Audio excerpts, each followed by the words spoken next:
I always knew I wanted to be a mother. I never knew that it would take so long for it to happen. The realization came crashing over me as I sat numbly in a booth at the Asian buffet, across from the man I had chosen to marry, listening to him chat idly, less than an hour after he had dropped the bomb on me. He had changed his mind, just changed his mind, like it was something as lighthearted as selecting an ice cream flavor. Let me backtrack just a little. Okay, maybe a lot. My mother told me that when I was 3 weeks old, on the table in the pediatrician's office, I planted my feet, straightened my legs, and wouldn't budge. He said to her, "This little girl is going to quietly take charge." I was born 2 weeks late, and according to my mother, she labored a mere 45 minutes before I shot out into the world. So from the time I was born, I refused to be rushed, and when I knew what I wanted, I absolutely would not budge. I've been the same way all my life, from not uttering a word until I was 3 years old, to not having my first child until I was nearly 38 years old. With that being said, when someone tells me I can't do something, or tells me to do something that I really don't care to do, I plant my feet and figure out how to quietly get my way.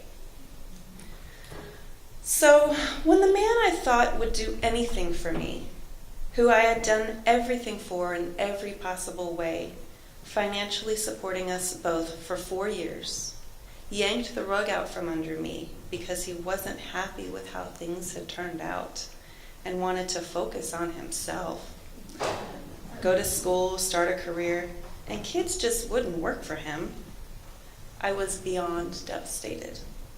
He had ripped away my dreams of motherhood with such selfishness, such nonchalance, and he did it 2 months and 28 days after I turned 35 years old. The clock was ticking, and now more than ever. It's funny how a person can grieve over something they've never had.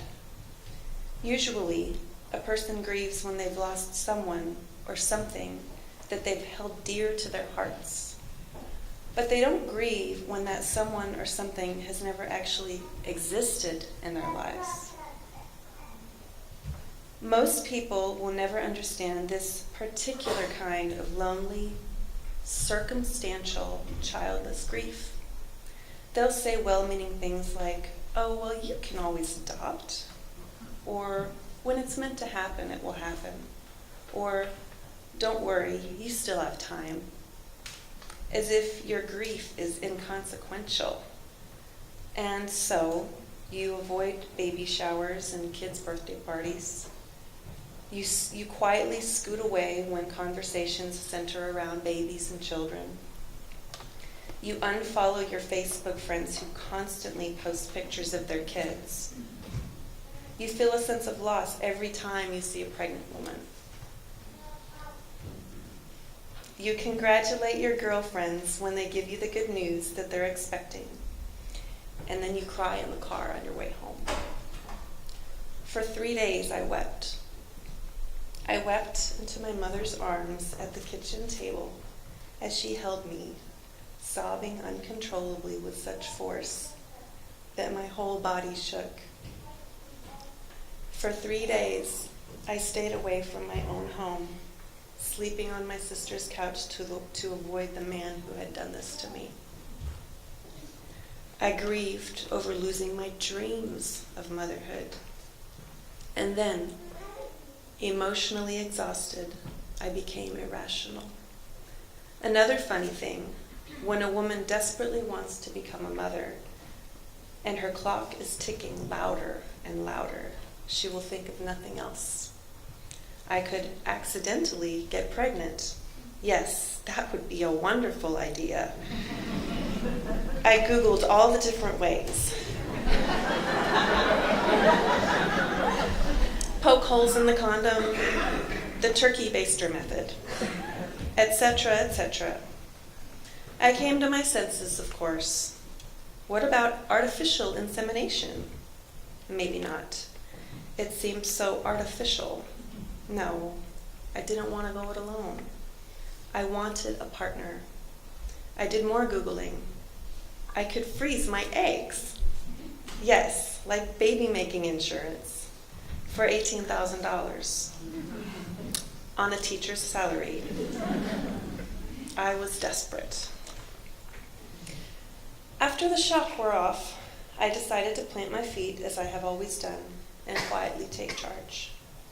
With time, I embraced change and realized that my dreams of motherhood may or may not be fulfilled, and if it didn't happen, the world would not end.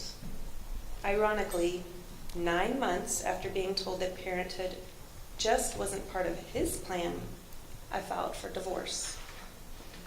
I celebrated my 36th birthday 6 days later in the Virgin Islands, snorkeling alone along the reefs and dining on fresh-caught yellowfin tuna for dinner, while my extended family sang a loud, raucous rendition of Happy Birthday. I was in heaven. 2 months and 28 days later, exactly 1 year to the day when my dreams of motherhood had first faded away, I went on a date. With a man named Ray, who changed my life forever. My ray of sunshine, my ray of hope.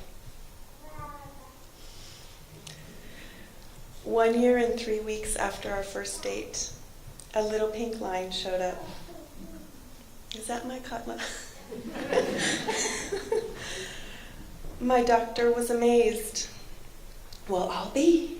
You're definitely pregnant, he chirped. With only one fallopian tube and a history of female reproductive health problems, I was certain it would take more than one attempt to conceive. Apparently, the universe had other plans for me.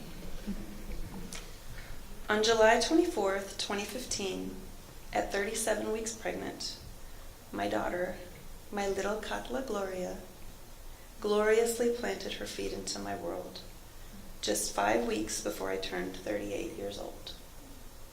She was born via a planned C-section we had anticipated for 2 weeks. Just minutes after she was born, the doctors lay her on my breast, and she nursed for the first time on the operating table as they stitched me up. And as I lie there, I glanced over to my left, where my ray of sunshine had held my hand the whole time. He was weeping. I then looked up and gazed at the little life in front of me. Motherhood had finally embraced me. I held my daughter in my arms, shaking with joy, and wept.